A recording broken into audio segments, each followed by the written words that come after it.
साईं, आज के लिए माफी। आप सबको इंतजार करवाया ना आरती के लिए।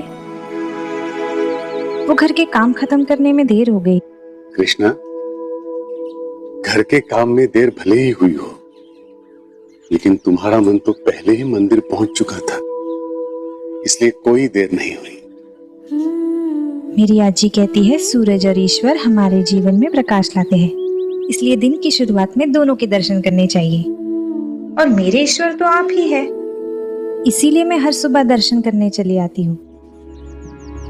सच कहती है तुम्हारी आजी, लेकिन मैं ईश्वर नहीं हूं। मैंने वेद पुराण नहीं पढ़े हैं, लेकिन जब से होश संभाला है तब से बस यही देखा है कि हम सबके पालनहार, हम सबके दुख हरने वाले एक आप ही है। मन में ये विचार आते हैं कि साईं रक्षा करेंगे, साईं रास्ता दिखाएंगे। मुश्किलों से अब मन घबराता नहीं है।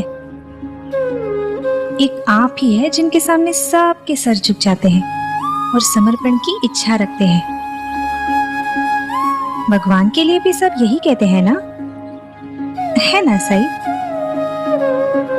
मैं मानती हूँ कि वो मूर्ति वाले भगवान है ना, जिन्हें सब ईश्वर कहते हैं।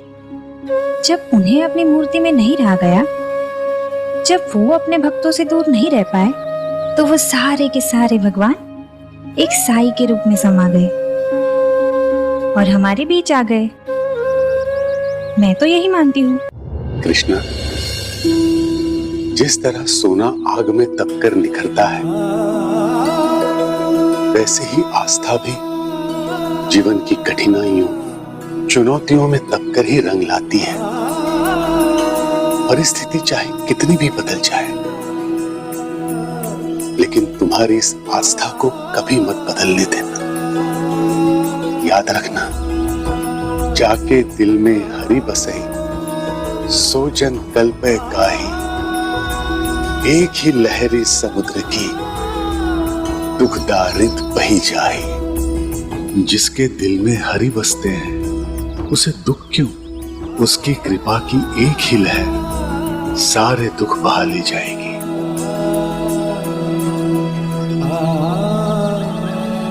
चलती हूँ साईं।